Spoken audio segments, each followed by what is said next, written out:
Hola, bienvenidos a este video de introducción al té.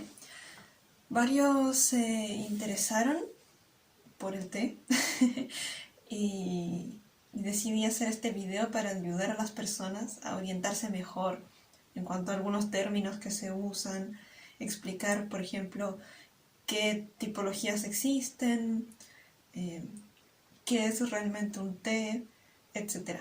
Y espero que les sirva mucho.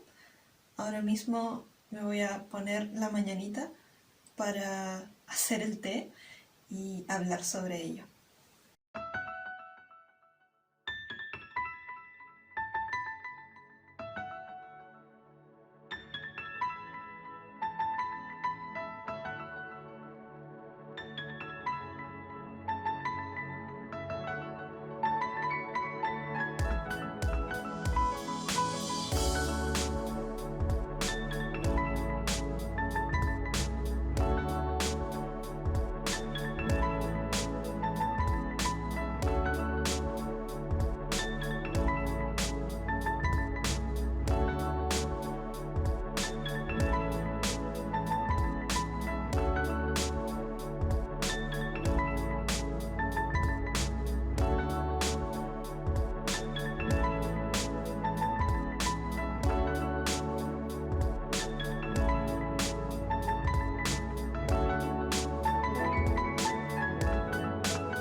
El té del día de hoy es un Darjeeling FTGFOP1.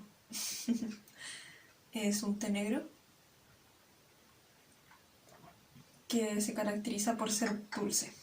Bien, para comenzar primero debemos saber qué es el té. Es una infusión de la planta llamada Camellia sinensis. Muchas personas se confunden pensando que la infusión de manzanilla también es té. Le dicen té de manzanilla, té de menta, té de canela, etc. Y esto es erróneo.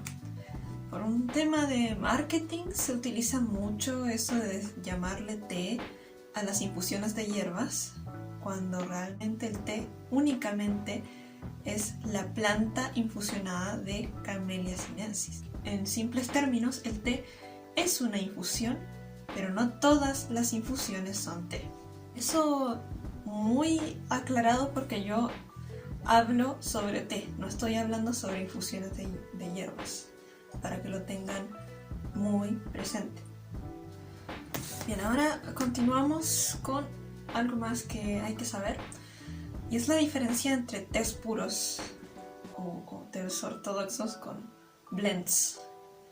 Los tés puros vienen siendo solamente un tipo de té, es decir, no sé, este negro, este verde. En cambio, los blends vendrían siendo las mezclas de hierbas con té.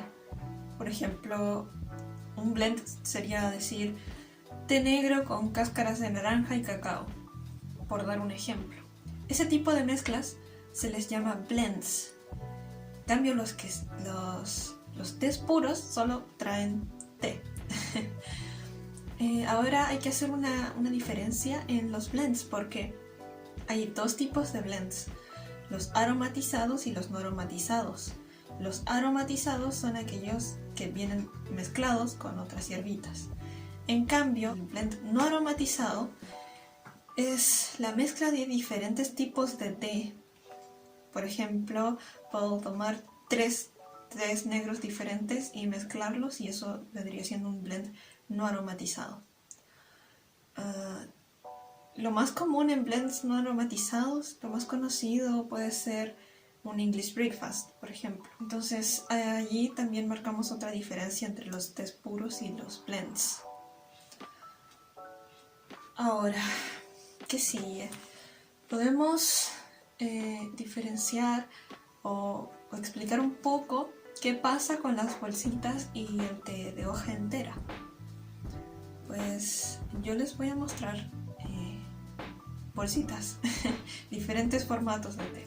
Bueno, aquí tengo bolsitas de té. ¿Ven? Bien, bolsitas de diferentes marcas.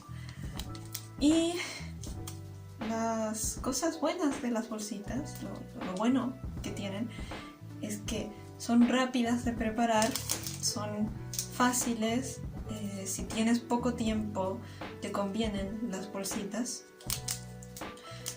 La desventaja es que son de menor calidad que el té de hoja entera. Incluso teniendo aquí marcas que son de menor calidad a mayor calidad, incluso así, el té de hoja entera siempre va a ser preferible o de mejor calidad, únicamente porque dentro de las bolsitas de té, el té viene triturado. Al ser trituradas las hojas, son muy dañadas y su calidad se pierde, porque no son tratadas con delicadeza. Incluso teniendo buenas marcas de bolsita, el té de hoja entera va a ser mejor porque está mejor cuidado, valga la redundancia. También existen tés instantáneos, tés en polvo. Este té está en polvo, es casi como que fuese un café, pero es té. Y también de hecho es incluso más rápido que las bolsitas, pero no lo recomiendo. Su calidad al estar en polvo se ve aún más reducida. Recuerden que el único té que sale de la regla es el matcha. El matcha tiene que ser en polvo, tiene que ser pulverizado. Ahora, no piensen que porque el té está triturado necesariamente es de mala calidad. Es el método CTC el que daña las hojas, pero hay tés que vienen picados, que son de altísima calidad y son increíbles. Ahora, ¿qué hay de los tés en hoja? Estos tés suelen ser de mejor calidad, como dije. Lo bueno que tienen es eso, el sabor es increíble, la calidad también. Puedes prepararlo mucho más a gusto, y la ventaja que tienen es que se pueden reinfusionar. Es decir, las bolsitas con suerte te pueden dar para 2 infusiones, mientras que un té de hoja te puede rendir mucho más dependiendo de cómo lo prepares. Por ejemplo, un té verde de hoja generalmente me dura 4 infusiones sin problema. En cambio, con la bolsita de té verde me dura 1 infusión y la segunda queda más o menos insulsa. Entonces, al final del día es más económico comprar té de hoja porque lo puedes reinfusionar más veces. Y esto es algo que mucha gente no sabe. El té de hoja al final es más económico, créanme. Las desventajas podría ser que te demoras más en prepararlo o tienes que saber prepararlo, y eso se hace con práctica y siguiendo bien las instrucciones. No hay mayor ciencia, solo seguir las instrucciones del paquete de té comprado, y si no hay instrucciones, tú tendrás que poner las instrucciones. Esos son los formatos de té que hay. También aquí tengo como un pequeño extra, una pelotita de té, un blooming tea se llaman. Oh, lo mostré mal. Un blooming tea. Estas pelotitas de té suelen ser de té blanco o de té verde y tienen una flor adentro. Son como unos arreglos que se hacen artesanalmente, y esto se abre cuando con el agua caliente las hojas se van abriendo y sale una flor de adentro. Es maravilloso. En Instagram tengo un timelapse un Blooming Tea, por si quieren verlo, o búsquenlo también por internet, van a quedar fascinados, es maravilloso. Ok, ya llegó el momento de hablar sobre las tipologías. Ojo que voy a hablar de las tipologías de forma muy generalizada. Los tés que son de alta gama generalmente se salen de la regla. Muchos de ellos son excepcionales, así que tengan en cuenta que esta solamente es una charla generalizada. Y es un resumen de cada una, porque si me pongo a hablar profundamente sobre cada tipología, podemos estar una tarde entera hablando solo de una, y no queremos eso. Así que procederé a explicar de forma macro cada una. Los tés negros, como el que estoy tomando.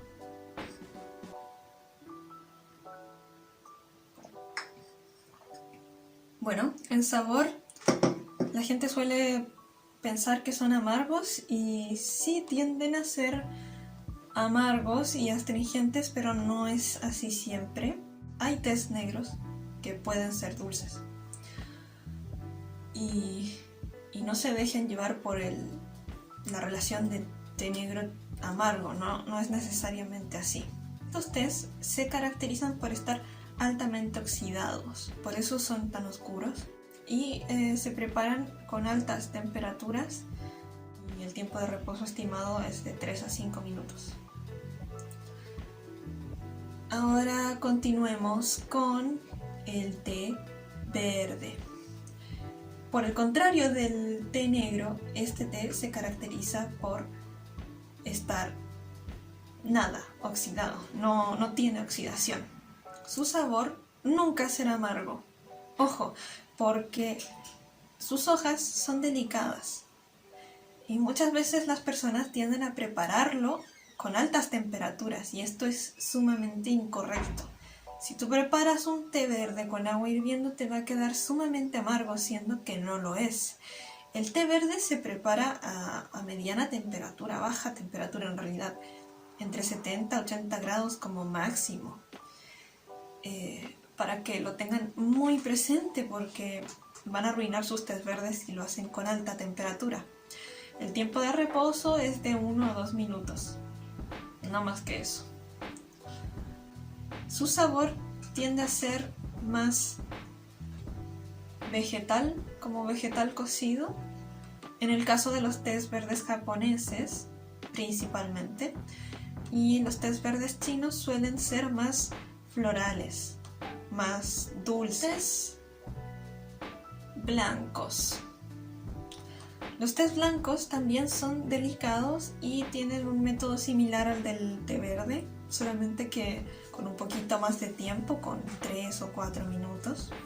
No ha sido procesado tanto como los otros tés, como el té negro, por ejemplo, que lo oxidan mucho, o el té verde, que lo fijan de inmediato para que no se oxide. Esas son intervenciones hechas por nosotros, los humanos. En cambio, el té blanco sí pasa por un proceso, pero es mucho menor y menos intenso que el del resto de los tés. Es por eso que se dice que es más natural y esas cosas. Por ello, sus hojas son tan delicadas y necesitan esa baja temperatura. Su sabor tiende a ser también entre vegetal cocido o vegetal grillado, floral, frutal, etc. No es amargo, al menos yo no he probado ningún té blanco que sea amargo hasta el momento, y tiende a ser más bien dulce. Los tés oolongs, o los tés azules, conocidos popularmente por ese nombre. Estos son, digamos, como un híbrido, porque su nivel de oxidación es demasiado amplio, y esto conlleva que también se cometan errores a la hora de prepararlo y pueda tener una gama de sabores muy amplia. En resumidas cuentas, un oolong puede poseer baja oxidación o alta oxidación, y dependiendo de eso va a ser más similar a un té verde o a un té negro. En cuanto a su sabor, puede tener notas florales, frutales, Puede tener muchísimos sabores porque, como dije, su oxidación es muy amplia. Dependerá mucho del oolong que compres. Entonces, si le das una oportunidad al oolong y no te gusta, piensa en que todos los oolongs son muy diferentes. Una recomendación que daría a la hora de elegirlo es que te fijes bien si está hecho bolita como enroscado o si está larga la hoja. Si está enroscado va a tener un sabor más intenso y si está larga la hoja va a tener un sabor más suave y puede que sea más dulce también. Ahí dependerá, lo que elijan dependerá de sus gustos. La temperatura utilizada para los oolongs dependerá de su oxidación. Pero como dije, siempre revisen el paquetito que compraron. Sigan las instrucciones. Y si no, si el oolong se parece a un té verde, hazlo similar a un té verde, con la temperatura similar a la de un té verde, y si se parece a un té negro, hazla con alta temperatura, similar a la de un té negro. Pero déjalo reposar 3 o 4 minutos, no más. No más que eso, no necesita tanto tiempo. Ahora siguen los pu'er, o conocidos popularmente como tés rojos. Acá en Occidente se conocen como tés rojos, pero en China se conocen como dark teas. Es decir, que para lo que nosotros es té negro, en China es té rojo. Y para lo que nosotros es té rojo, en China es té negro, es al revés. Aclarando ese punto, por si acaso. Los tés pu'er se caracterizan por estar sumamente fermentados. Y existen dos tipos de pu'er. Están los sheng pu'er, los cuales son crudos. Esos pu'er están añejados y se dejan fermentar de manera natural. Están los shou pu'er. Estos son los pu'er cocidos y hacen el proceso de fermentación cociendo el té. Lo aceleran a 1 mes. Los sheng pu'er, como son crudos, tardan muchísimos años en estar en óptima condición. Puede ser 30 años. Puede ser 30 años esperando. Y esos tés, si llegan a conseguir uno, porque son más raros, de hecho es muy fácil conseguir pu'er cocido, es lo más común, pero conseguir pu'er crudo no es tan común, al menos no acá en Latinoamérica. Si consiguen uno, les recomiendo que lo guarden porque mientras más años pasen, más exquisito será. Se añeja, así como el vino se deja añejar. Y generalmente lo venden como en discos, son discos compactos de té. Se les dice cake. Los shou pu'er, los pu'er cocidos, son muchísimos más comunes, muchísimo más baratos también. Y su sabor tiende a ser terroso, como a tierra y a minerales, y su olor es un poco hediondo. De hecho, no a todas las personas les gusta el pu'er por esta razón. A mí me gusta y es bastante especial. Eso sí, los pu'er cocidos no vale la pena dejarlo ahí años guardado porque no va a pasar nada, no se van a añejar como los otros pu'er, los pu'er crudos. La preparación de los pu'er. Pues los pu'er cocidos necesitan altas temperaturas y alrededor de 4 minutos de reposo, así como un té negro más o menos. Mientras que los sheng pu'er o pu'er crudos necesitan menos temperatura al inicio y luego más temperatura a medida que lo reinfusionas.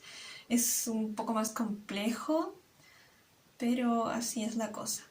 Y creo que eso es todo. Si tienen alguna duda me hacen saber. Espero que les haya servido mi video de introducción al té.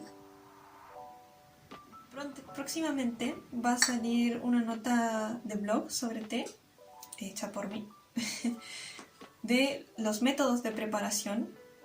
Cuando salga la voy a dejar en la descripción para que la vean, para que sepan cómo preparar sus tés, qué temperatura y qué tiempo necesitan, los utensilios, etc. Todo va a estar explicado en esa nota. Es una nota que será publicada en Tea Institute Latinoamérica. Les dejo la página de Tea Institute en la sección de Tea News. Allí se suben constantemente notas de blog, no solamente por mí, sino que de mis compañeros también. Así que denles una mirada y denle amor a las notas, a mis notas y también a las de mis compañeros. Eso. Si les interesa el té, síganme en Instagram. En Instagram subo fotos sobre té, hago como mini reseñas, entre comillas, sobre lo que tomo, a modo más o menos de nota de cata, pero no tan estricta. Y eso. Espero que les haya servido el video. Próximamente puede que haga uno sobre la preparación de té, pero más gráfico, mostrando cómo lo hago yo. Y si tienen alguna consulta o duda, me la hacen saber. Yo pretendo subir más videos sobre té a futuro, si es que les interesa. Y eso. Nos vemos.